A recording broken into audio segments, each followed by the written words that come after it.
의식적인 고통. 어린 자식이 있다면 최선의 능력을 다해 돕고 지도하고 보호해야 하지만 그보다 더 중요한 것은 아이에게 공간을 허용하는 일이다. 존재할 공간을.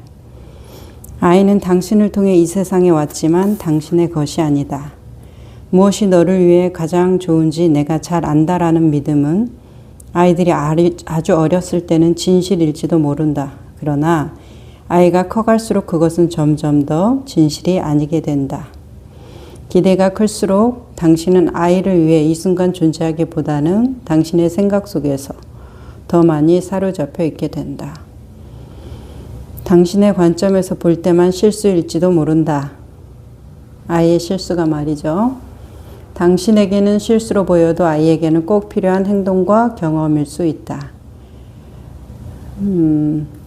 제가 아는 분이 아이들이 부모님한테 이제 청소년기에 이렇게 자기 주장을 하고 반박하고 그거에 대해서 뭐 말대꾸하고 이런 것들에 대해서 아주 건강한 증상이다 이렇게 얘기하는 거에 대해서 저도 매우 동의를 하거든요. 그래서 언뜻 보면 순종적이고 고분고분한 아이가 아유 우리 애는 말도 잘 듣고 공부도 열심히 하고 그냥 사춘기가 없게 지나가요. 이걸 자랑으로 여기는데 제가 봤을 때 그 아이 속으로 곪고 있거든요.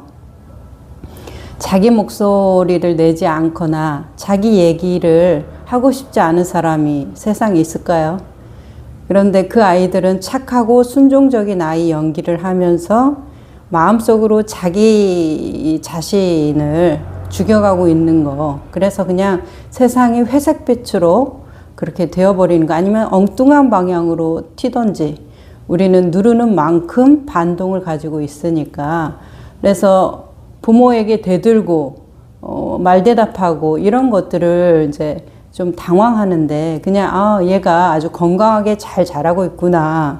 자기 의견을 이제 얘기할 줄 알게 됐구나. 근데 다만 좀 다듬어야겠죠. 싸우듯이 얘기하지 않고 의견을 좀 더 논리적으로 아니면 조단조단 얘기하는 감정을 조금 더 조절하는 그런 부분으로 포커스를 맞춰야지 내 말에 말대꾸를 해? 네가 뭘 안다고 내 얘기 들으면 다 잘 될 건데 지금 넌 아무것도 모를 나이인데 네가 지금 뭘 안다고 잘난 체야 이런 식보다는 서로 존중하는 입장에서 좀 조정하는 거. 아무튼 말 잘 듣고 순둥순둥한 아이들 되게 자랑스럽게 생각하시는 분들이 있는데 나중에 꼭 일이 터지더라고요. 그런 아이들은. 그리고 부모님하고 커서도 쉽게 잘 융화가 안 돼요. 그리고 마음의 상처가 너무 많아요. 그런 것보다는 허심탄회하게 터놓고 얘기하고 부모님은 그런 의도가 아닌 적도 정말 많거든요. 아이들이 오해하는 것도 되게 많아요. 그런데 아이가 이야기하거나 자기 주장할 기회를 박탈함으로써 좋아질 관계를 서로 간에 아주 남보다 못한 관계, 애증의 관계 이렇게 되는 경우 정말 많이 봤거든요.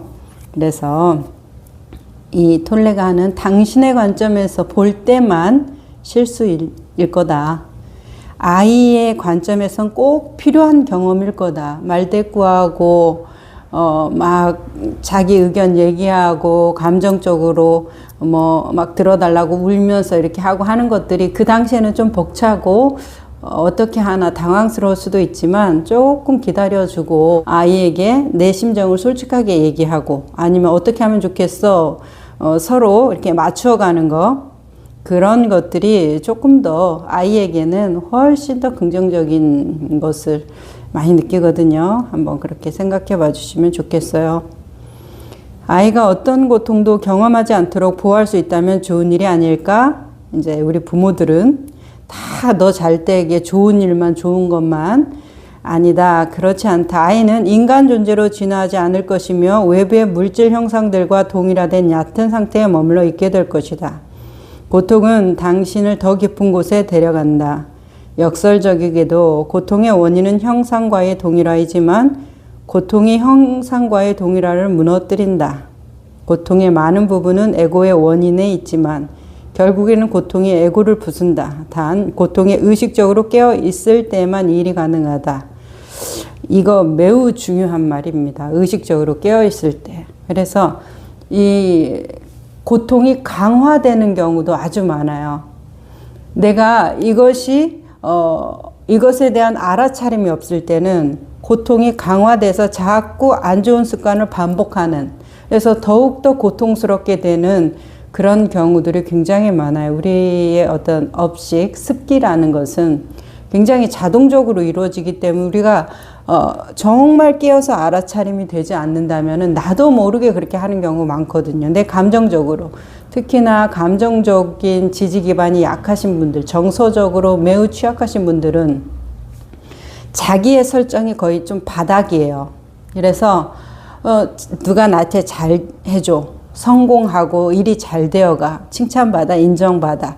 불안불안한 거예요. 밖에는 아무런 일이 없어요. 잘 되어가고 있거든요. 그런 분의 성향은 또 완벽주의거든요. 그러니까 정말 일의 성과, 결과물이 좋으니까 인정을 받는데도 불구하고 인정을 받으면 받을수록 불안해요. 어떤 심리, 기저심리가 있냐면 내가 이거 꼬꾸라질 건데 막 언제 꼬꾸라질지 모르는 것이 너무 불안하다는 거예요. 그러니까 차라리 자기가 엉망진창을 만들어 버리는 거예요. 일에서 하고 또 대인관계에서 뭐 남자친구를 사귄다, 여자친구를 사귄다, 이 불안 증사 때문에 그 사람을 자꾸 실험하게 만드는 거예요. 시험에 들게 만들죠. 자기는 그 사람과의 관계를 돈독하게 하기 위해서 한다는 거라지만은 실제로는 어때요? 누가 그런 싫지요.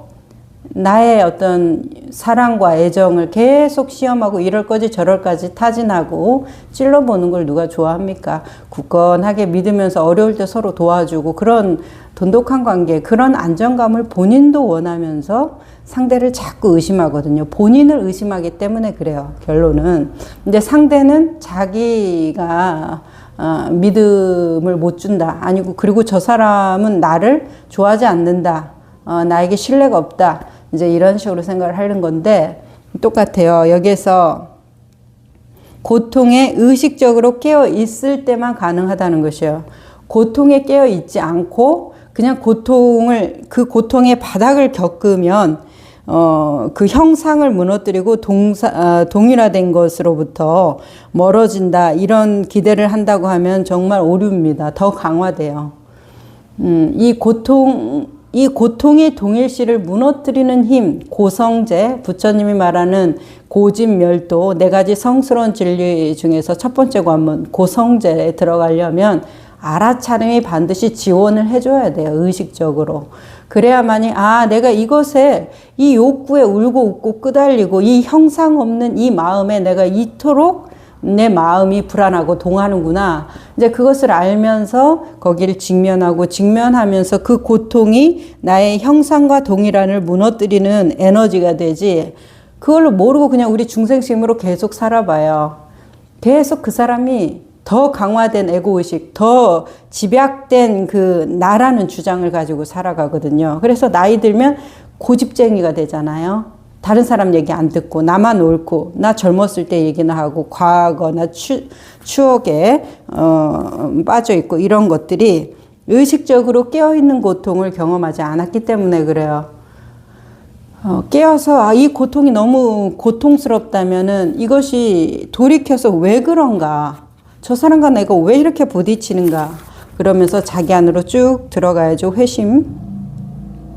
자, 언젠가 이 고통은 인류가 뛰어넘어야 할 운명이지만 에고가 생각하는 방식으로는 아니다. 에고의 많은 잘못된 가정 중 하나, 많은 망상 중 하나는 나는 고통받지 않아야 한다라는 것이다. 때로 이 생각은 내 아이는 고통받지 않아야 한다라는 식으로 가까운 사람에게까지 확장된다. 이런 생각 자체가 고통의 원인이다.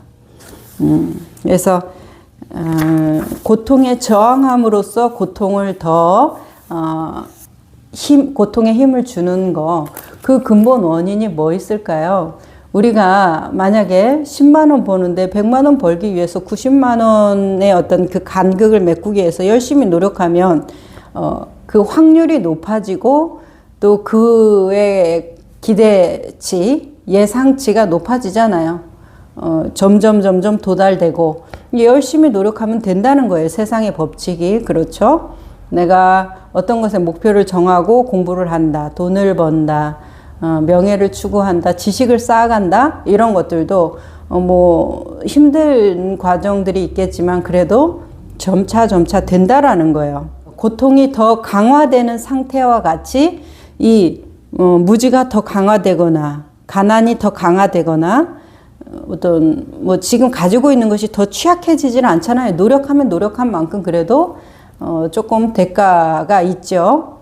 그런데 이 고통은 그 고통에 대해서 저항하면 할수록 더 이 고통이 커지는 이유는 뭐예요?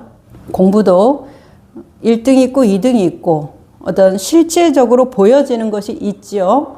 돈도 100만 원, 200만 원, 300만 원 실질적으로 있고 20평, 30평 있고 그렇기 때문에 이 지식도 마찬가지죠. 내가 하나 알았다, 2개 알았다. 실질적으로 말을 내뱉을 때 내가 그만큼 공부하면 공부한 만큼 많이 문제를 풀거나 사람들 앞에서 얘기할 때 그만큼 그것을 인용할 수 있는 확장된 범위가 있잖아요. 실질적으로. 근데 고통이라는 건 어때요? 내가 내 몸으로 느끼고 내 감정으로 억압받는다 뿐이지 이거의 레벨과 단계를 어떻게 나눕니까? 이 레벨과 단계도 내 안에 있고 그것에 대해서 빠져나왔다 들어갔다 하는 것도 내 안에 있고 다 내 안에서 이루어지는 거예요. 한마디로 환상 같고 물거품 같은 것이죠. 우리 금강경의 32분의 응화비진분 거기에 보면은 일체 유의법 모든 세상의 법은 꿈 같고 이슬 같고 그림자 같고 번개불 같고 뭐 이렇게 하시다고 하시잖아요. 그런 것처럼 이 물질도 그러할 건데 눈에 딱 보이는 물질도 나중에 보면 꿈 같고 이슬 같은 것인데 지금 현재 느끼는 그 고통이라는 것은 잡을 수도 없고 만질 수도 없잖아요. 그런데 내가 고통스럽다고 아우성 치는 거예요. 그러니까 그 환상 같은 것에 대해서 내가 더 저항할수록 아니면 그것을 생각하고 계속 생각하면서 에너지를 줄수록 그거는 고통체가 커지는 거예요. 왜 그렇죠? 귀신에 대해서 생각을 할게요. 무섭다. 아니야, 귀신은 없는 거야. 아니야, 귀신은 있는 거야. 이렇게 생각하면 없는 거야 라는 생각도 귀신에 대한 생각이고 있는 거야 라는 생각도 귀신의 생각이니까 자꾸 귀신에 대해서 어디에서 들었던 이야기, 내가 생각하는 이야기들이 자꾸 환상으로 커져간단 말이에요. 그래서 꿈에서도 나오고 막 뭐가 들리는 것 같고 바람 소리만 들어도 섬뜩하고 이제 이런 것들이 그냥 아무 생각 없으면 아무 일 없을 건데 그것에 대해서 생각하지 막 이렇게 왔다 갔다 하니까 어때요? 그 귀신의 실체가 더 강화되잖아요. 귀신은 실제로 보이지 않고 만질 수 없는 건데도 불구하고 나한테 그만한 영향력을 행사한다는 것은 내가 그 보이지 않는 그것을 생각으로 강화시켜 놨기 때문에 가능한 거 아니에요? 그래서 여기에서 톨레가 말하는 고통은 생각할수록 나는 고통받지 않아야 한다는 고통부터 나는 고통스럽다는 고통까지 다 해서 이 고통이 고통을 가중시킨단 말이에요. 그래서 우리 명상할 때도 그냥 알아차리라고 하지 이 생각을 눌러서 고요하게 평화롭게 만들어라. 아니면 이 생각을 끝까지 추적하고 따라가 봐가지고 이 생각의 뿌리를 캐내보자. 이런 것이 아니라 그냥 시장에서 사람들 호객행위 하지만 내가 뭐 반찬가게 가서 물건 사는 거, 내가 이불 가게 가서 이불 사는 거 아무 문제 없잖아요. 그분들은 장사하는 거고 그 소리 다 들리지만 나만 정신 똑바로 그냥 나갈 길 가면 무슨 문제가 있어요. 그런 것처럼 이 고통이라는 것은 내가 그냥 다 내가 느껴지면서 떠오르면서도 내가 갈 길 쭉 가면 얘네들이 아무런 힘이 없어요. 내가 붙들리지 않고 내가 집착하지만 않는다면. 그렇기 때문에 이 고통이라는 것이 생각 자체가 고통의 원인이라고 말하잖아요. 우리는 너 때문에, 돈 때문에, 뭐 지식 때문에, 어떤 자격증 때문에 고통스럽다라고 말을 하는데 그 때문에라는 생각 때문에 괴롭다라는 거예요. 실제로는. 자, 고통은 고귀한 목적을 가지고 있다. 의식의 진화와 에고의 불태움이 그것이다. 에고는 나는 고통받지 않아야 한다라고 말하며 그 생각이 당신을 더욱 고통스럽게 만든다. 그것은 진리의 왜곡이며 진리는 언제나 역설적이다. 고통을 초월하려면 고통에게 먼저 예라고 말해야만 한다. 그것이 진리다. 여기에서 이제 고통을 초월한다라는 것이 저는 초월이라는 의미를 고통을 분리해서 그걸 이겨내고 극복하고 넘어간다라는 느낌보다는 그 고통이라는 것의 실체를 본다면 정도로 이해했어요. 그래서 고통을 극기복내 나를 극복해가지고 예로 돌이키는 그런 극기하는 용맹심보다는 그런 식의 초월보다는 고통을 있는 그대로 본다고 하면 그러기 위해서 이제 톨레는 예라고 말한다는 이 예는 직면이겠죠. 고통을 초월하기 위해서 예라고 말하라고 이제 톨레는 말하지요. 예, 고통에 대해서 그 고통이 오면 그 고통을 직면하라는 것이죠. 수행적으로는 이걸 조금 푼다면 고통을 초월한다는 것이 아까 고통을 그냥 받아들이라는 거예요. 내 삶의 일부로. 이것을 적으로 생각하거나 이것은 어떻게 바꾸어야 되는 어떤 훈육의 대상으로 삼거나 이러지 말고 그냥 내 가는 길에 꽃도 필 수 있고 진흙탕도 튈 수 있고 낙엽도 밟을 수 있는 거예요. 그렇죠? 내 가는 길에 무엇도 있을 수 있어요. 그냥 걸음걸음마다 환경이 바뀔 수 있는 거예요. 그래서 이 고통을 초월한다는 의미를 내 삶으로 그냥 받아들이는 거, 있는 그대로 그냥 받아들이는 거, 받아들이고 그것의 어떤 것을 예라고 말한다는 그것을 직면하라는 뜻의 그 예를 그냥 삶에 날것을 그냥 경험해보자 이런 식으로 좀 해석해 보고 싶어요. 그래서 이 고통이 오면 고통을 내 삶의 일부로 받아들이면서 그 고통에 날 것을 느껴보자. 내가 상상하고 이미지로 띄운 것만큼 그런 일은 절대 일어나지 않습니다. 내 상상만큼 무서운 게 없어요. 실제는 생각보다 항상 감해져 있어요. 줄어들어 있단 말이죠. 그러니까 걱정하지 말고 나에게 느껴지는 그것에 날 것을 좀 경험해 보세요. 내 생각이 주는 고통이 실제의 고통으로 내려오게 되면 나는 굉장히 의젓한 사람이 되어 있을 겁니다. 여기 의식이 깨어있는 부모. 저도 부모이기 때문에 한번 잘 읽어보겠습니다. 자, 많은 아이들은 숨겨진 분노와 원망을 부모에 대해 품고 있으며 그것이 진정성 없는 부모, 자식 관계의 원인이 되는 경우가 종종 있다.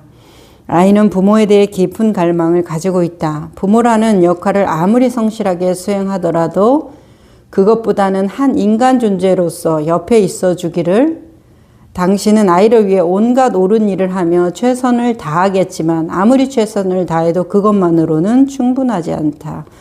사실 존재를 소홀히 하면 행동만으로는 결코 충분할 수 없다. 에고는 순수한 있음에 대해서는 아무것도 알지 못하며 행동을 통해 언젠가는 구원받을 것이라고 믿는다. 그것을 통해 미래 어느 시점에는 자신이 완전해지리라고 믿는다. 하지만 그렇게 될 수는 없다. 오직 행위 속에 자신을 잃어버릴 뿐이다. 인간의 문명 자체가 순수한 있음에 뿌리를 두지 않고 뿌리를 두고 있지 않는 그렇게 해서 무의미해질 수밖에 없는 행위 속에 자신을 잃어가고 있다. 제가 이 부분에 대해서 별표를 쳐놨어요. 행동을 통해 언젠가는 구원받을 것이라고 믿는다. 이거 이제 톨레가 에크하르트 마이스터 에크하르트의 이름을 본따서 에크하르트 톨레라고 지었다고 하잖아요.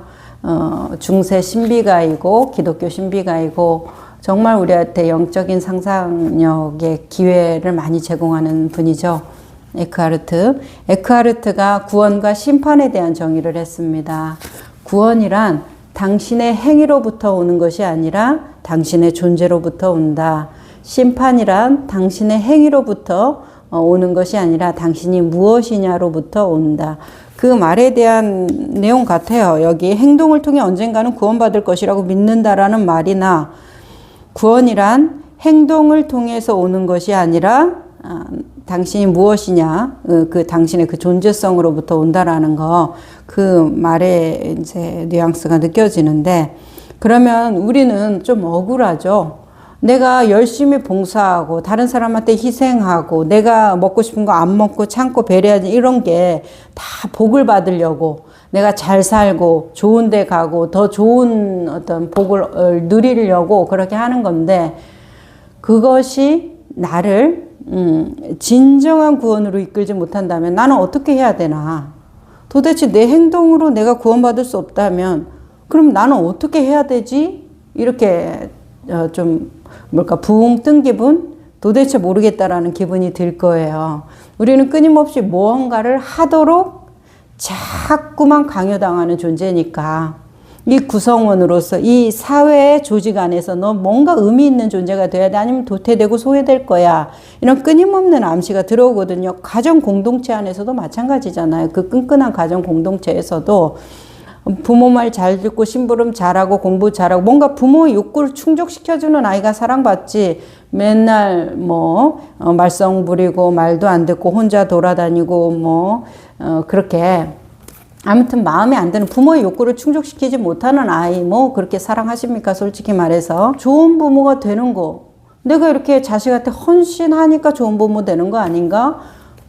나의 있음 그 존재 자체로 내가 좋은 부모가 될 수 있나? 있음 자체로 내가 구원받을 수 있나? 네, 그럼요. 있음 자체로 구원받지요. 당신이 강아지와 당신이 구분되는 이유가 뭡니까? 당신의 행동으로 구분돼요? 돌멩이와 당신이 구분되는 이유가 뭐예요? 당신의 뭔가 돌멩이보다 더 훌륭한 일을 해서 더 많은 사람들을 구원하고 도와줘서 자기를 희생해서, 아니요. 당신 존재 자체로 돌멩이하고 구분되고 강아지랑 구분돼요. 당신의 존재 자체로 구분돼요. 그러면 이렇게 물고 싶으시겠죠. 그렇지만 사람들 중에서 강아지하고 사람하고 어떻게 비교합니까?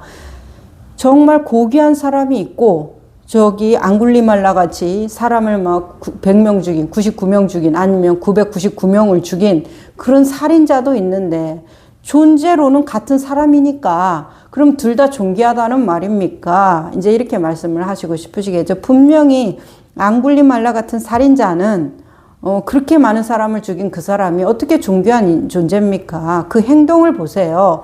저 성자의 행동을 보세요. 둘이 구분되는 것은 존재가 아니라 그들의 행위로 구분되는 거 아닙니까? 이제 이렇게 얘기하시고 싶으실 거예요. 자, 그래서 우리의 유전이 너는 착한 사람이 돼야 돼, 바른 사람이 돼야 돼, 정직한 사람이 돼야 돼에 대해서 너무나 타당성 있게 우리가 받아들일 수가 있었다라는 거예요. 너의 존재에 대해서 우리는 배운 적이 없고, 내 존재에 대해서 사랑받아 본 적이 없죠. 누가? 우리 부모가 내 존재를 사랑해 준 적이 있나요? 내 행동에 대해서 끊임없이 평가하고 판단하고 그러면 안 돼. 남들이 들어. 남들한테 도움이 되는 사람이 돼야 돼. 저도 얼마 전에 놓여놨습니다. 저희 아버지가 어렸을 때부터 저한테 항상 남들한테 필요한 인간이 돼야 된다는 말씀을 많이 하셨어요. 다른 사람한테 도움이 되는 사람, 다른 사람이 필요로 하는 사람이 되어야지 너가 성공도 하고 사랑도 받고 훌륭한 사람이 될 수 있다라는 거. 그래서 정말 사람들이 무섭고 두렵고 항상 그들의 어떤 심리 분위기를 맞추기 위해서 노력했던 시간들이 많았어요. 그것이 그분들이 옳다고 주장한 다른 사람한테 필요한 사람, 다른 사람한테 도움이 되는 사람이 되기 위해서 어느 날 봤더니 저가 없고 로봇같이 사람들 비위 맞추는 저만 있더라고요. 아양 떠는 사람, 비위 맞추는 사람. 그저 그냥 그 사람들 기분 상할까봐, 불편할까봐 안절부절 못하는 저만 있더라고요. 그게 무슨 삶입니까? 그 사람들이 저를 인정해주든 말든 제 삶은 하나도 없는데 누구를 인정해준다는 것이에요? 누가 인정받고 있다는 것이에요? 자, 그래서 그냥 아버지 죄송합니다. 마음속으로 저는 다른 사람한테 필요한 사람, 다른 사람한테 도움이 되는 인간 되게 힘들 것 같아요. 저는 제 인생을 행복하게 살고 싶습니다. 좀 자유롭고 싶어요. 이제 이렇게 마음속으로 아버지 산소에서 얘기했던 기억이 나는데, 그런 거와 같이 우리가 그런 식으로 강요를 당했기 때문에 행동으로밖에 우리 존재를 인정받을 수 있는 다른 방법에 대해서는 모른다는 거예요. 그 행동이 세련됐느냐, 아니면 행동이 세련되지 않았느냐, 이런 차이겠죠.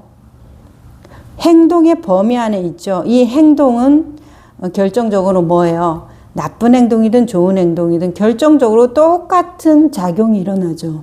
뭐예요? 유루법.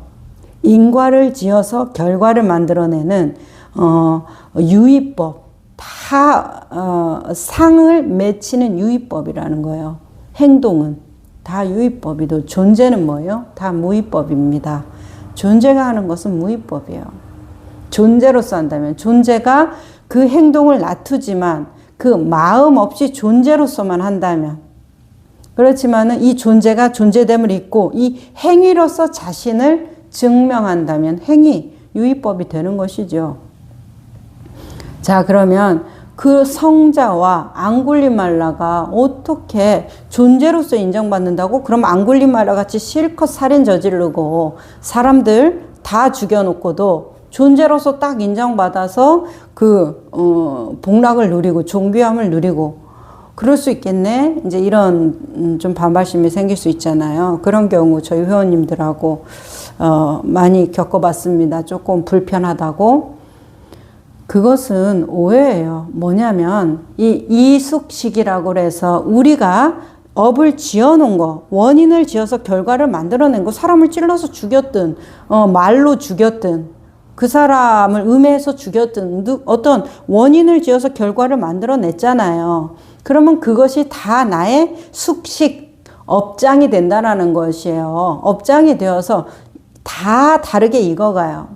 그래서 이건 상계가 안 돼요. 내가 잘한 행동을 했다고 해서 이것이 없어지고 잘못한 행동이 있다고 해서 옛날에 잘못한 것이 더 강해지고 이런 게 아니에요. 다 각자 익어간다라는 것이에요. 각자 익어가면서 뭐예요? 현실에 다 드러나서 그 인과를 받는 거예요. 내가 인과를 지은 것은 인과를 받게 되었어요. 살인자의 행위의 인과는 행위의 인과로서 받는 것이죠. 하지만 존재는 아무런 타격이 없다라는 거예요. 그 사람이 존재라는 것은 부정할 수가 없어요. 살인자 앙굴리말라도 깨달았어요. 부처님이 내 마음은 멈추었는데 그대의 마음이 움직이고 있노라 이렇게 했을 때 그 순간에 딱 깨달았거든요. 그러니까 그렇지만 그 사람의 삶은 아주 고난했어요. 자기가 지은 죄가 있기 때문에 결국 돌맞아서 죽었죠. 이게 이숙식. 내가 지어놓은 업에 대한 결과를 받는데 이 존재는 행위의 영향을 받지 않기 때문에 내가 존재로 들어가면 행위에 대한 것은 받지만 이 존재성에 대해서는 언제나 순수하고 순결한 그 자체, 적정 묘묘한 그 자체로 가지고 있다라는 것이에요. 그래서 다르다는 거예요. 그 성인들이 훌륭하고 아름다운 행동을 하는 그것도 행위예요. 앙굴리마라가 사람을 죽인 것도 행위예요. 그렇지만 성자의 존재성과 앙굴리말라의 그 존재성은 같다라는 것이에요. 중생심으로 이 세상의 법칙에 인과를 받을 때는 분명히 다르죠. 한쪽은 존경받고 한쪽은 지탄받는 대상이니까 분명히 다르지만 존재로 들어가면 다를 것이 하나도 없어요. 그래서 그 행위만큼 그 과보를 받아야 되기 때문에 그 행위만큼의 과보 동안 괴로운 거예요, 삶이. 그렇지만 존재로서 살아간다라는 것이죠. 자기 아무리 성자들이라고 해도 삶이 고난한 사람도 있고 평탄한 사람도 있죠. 가나선 전통을 만든 대종고, 대선사는 이렇게 추앙받고 우러름을 받는 그 당시의 삶을 살았나? 아니에요. 유배당하고 사람들로부터 그 반대파로부터 끊임없는 숙청의 위험에서 시달리고 이랬단 말이에요. 그래서 서장, 편지로 주고받은 글이 많아요. 그래서 삶 자체는 겉에 보기에는 풍파를 많이 겪었지만은 그 사람의 존재 본질 자체는 그분의 그 삶에 대해서 누가 얘기합니까? 그분이 말씀하신 그 종지의 본질에 있기 때문에 진실성은 우리가 진실성을 느끼고 공부하고 있기 때문에 그런 것은 아무런 의미가 없는 것이에요. 그 행위만큼의 과보를 받으면 그거는 계산이 청산이 끝난 것이에요. 존재는 언제나 무구한데 나의 행위로서 지은 업은 그냥 끊임없이 인과의 법칙으로 시절 인연에 따라서 돌고 도는 것이에요. 그냥 봄 가면 여름 오고 여름 가면 가을 오듯이 그냥 계속 돌고 도는 것이지 아무런 의미가 없는 거예요. 거기 안에 살아가는 나라는 존재성 자체에 대해서 물어보는 것이죠.